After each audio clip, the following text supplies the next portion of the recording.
Hello, I'm Michael O'Connell, and this is going to be the first of 5 videos that I create regarding the topic of vapor-liquid equilibrium. So, what we're going to do today is we're going to derive expressions that can be solved for the due temperature, due pressure, bubble temperature, and bubble pressure from an ideal mixture of n number of components that follows Raoult's law. Now, Raoult's law is something that we've not talked about in the past, but basically it states that the mole fraction of our component in the liquid phase multiplied by its pure saturation vapor pressure is equal to the mole fraction of that component in the vapor phase multiplied by its total pressure. Okay? So you might realize that the right-hand side of this equation, the mole fraction of our component in the vapor phase multiplied by the total pressure, is simply the partial pressure for a given compound. Now, the Antoine equation is something we've talked about in the past, and the key thing about the Antoine equation is it applies when we have a pure compound. In the past, we had a pressure-temperature plot, and we did all of this in Python, but basically we created the vapor-liquid equilibrium curve for water using the Antoine equation. So that is what we will use, especially when we're dealing with bubble temperature and due temperature, because there is some way that we have to find those values. And we know that when we're talking about the pure component saturation vapor pressure for some substance in a mixture, the Antoine equation is what we can substitute into that. So I would actually like to talk about bubble pressure first, because that is going to be very easy for us to get an equation for, and I will explain why. So the bubble pressure is just the pressure at which the first bubble of gas is formed at a given temperature for a liquid mixture. So the key word there is mixture. That's why this isn't the same as stuff that we have done in the past. Okay, so there's something else aside from this Word document that I've prepped that we can look at, and that is in draw.io. And we have a mixture, 30% benzene, 70% toluene. We have a given temperature, a pressure outside, as well as a piston. This diagram has everything we need to derive an expression for the bubble pressure. We're given the mole percent of each component in our purely liquid mixture because we have the piston sitting on top. And what that means is that we basically already have the mole fraction of each component, the benzene and the toluene, in the liquid phase. And also, we are given the temperature as 323 Kelvin, because the bubble pressure is the pressure at which that first bubble of gas is going to form at some temperature that we specify. Now, what can we do with that temperature? Well, with that temperature, we can find the pure saturation vapor pressure of each component, the benzene and the toluene. And what that means for us is that our total pressure is going to be equal to the sum of the partial pressures, which is very obvious. That's something that we obviously already know from general chemistry. But how is that going to relate to what we've just learned with Raoult's law? Well, notice that I said the right-hand side, which is set equal to the left-hand side, obviously, in this equation, is the partial pressure, because it's the mole fraction of a given component in the vapor phase multiplied by the total pressure.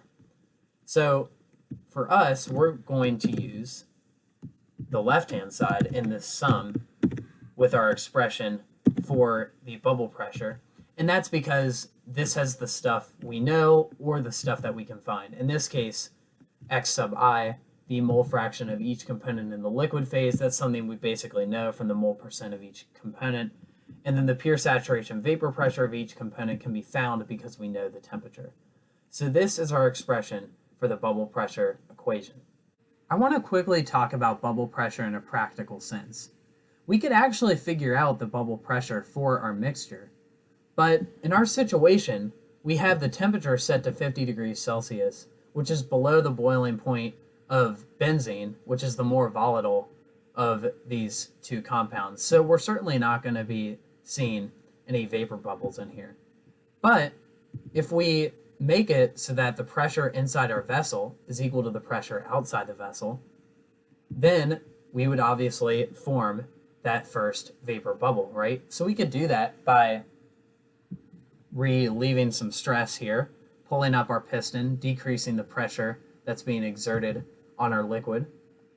And we know that if I didn't do anything, there is work that is being done by the system on the surroundings, which means that the internal energy is going to decrease, so the temperature would go down, which means that if I want to keep my temperature constant so that I can figure out what the bubble pressure would be at this temperature, I need to supply some heat.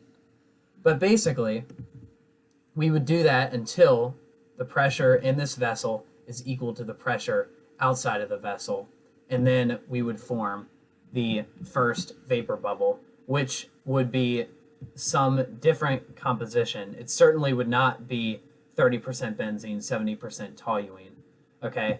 And then basically we would start having the composition of vapor and the composition of liquid start changing as we start to boil our mixture. Now that we have an expression for the bubble pressure, let's use the bubble pressure equation that we have to find an expression for the bubble temperature, okay? We know the mole fraction of each component in the liquid phase. We are given the pressure here on our left-hand side, but we don't know the temperature, and the temperature is used to calculate the pure saturation vapor pressure of each component in our mixture. But what I'm going to do here is I'm just going to perform a substitution. Now, the reality is that you can always write out this expression, especially for something simple like our diagram where we just have two components. You can write out that expression and solve for the temperature using this equation.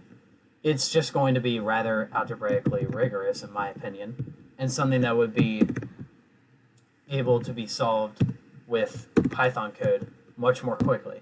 But this is going to be the expression that I have for the bubble temperature equation. So obviously, if we wrote out the sum for our diagram here, we would have two components that we would be adding together. And yeah, you could do some manipulating and find the temperature for that given pressure at which that first bubble of gas is going to be formed.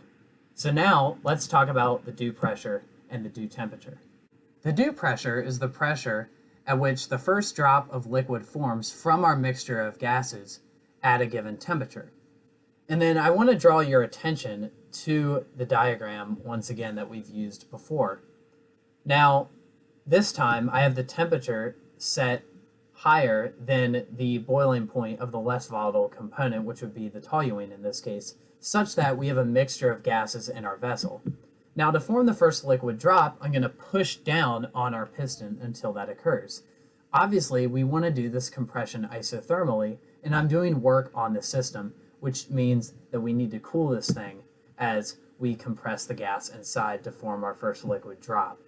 Now, what we need to observe is that that first liquid drop is going to have some mole fraction of benzene and some mole fraction of toluene. The sum of the mole fractions in the liquid phase is going to equal 1.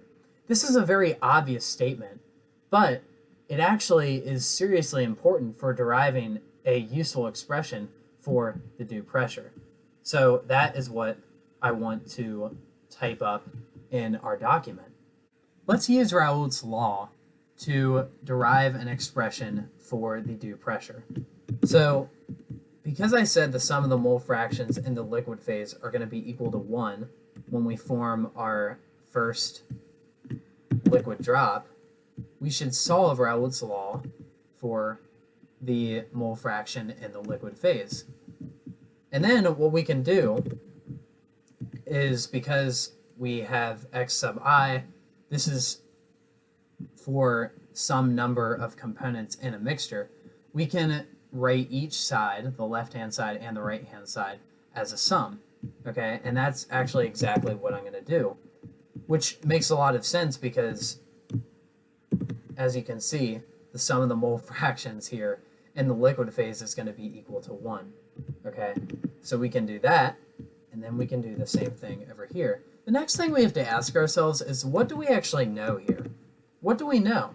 Well, we have our mixture of gases, right? And we have the mole percent of each component. So y sub I, the mole fraction of each of our components in the vapor phase, we do know. And then because we are doing this compression isothermally at some constant temperature that we specify, we do know the temperature, which means we can use the Antoine equation to find the pure saturation vapor pressure of each component. And then this P inside here, this is exactly what we're trying to find. So I can pull that out here and multiply that, not 8, multiply. Okay, and then there you have it. We want to solve for P, so we would want an equation for P, just like we had for the bubble pressure. So basically, we're just going to divide both sides. So basically, on top, we would have 1, because that's the summation of our mole fractions in the liquid phase there. And then we would just divide that by this sum. So there you have it. There is your expression for the due pressure. Now let's take a look at the due temperature. Just like I did for the bubble temperature, I'm going to use the due pressure, in this case, to find an expression for the due temperature. Now, once again, this time we do know the pressure. This is all in the denominator here. We do know the mole fraction of each component in the vapor phase, but the pure saturation vapor pressure, which is given by the Antoine equation, has our unknown, right? And this is what that would be. Okay, so we would just plug that in. Okay, so once again, it's really just, it's the same idea, it's the same song. It's just this time we know the pressure and we're trying to find the temperature at which the first liquid drop is formed with our given mixture of gases at some sort of pressure. So hopefully this is a good start to these series of videos. The next 4, we're going to continue talking about vapor-liquid equilibrium in more detail. And I just hope that this was a good start. Thank you for watching.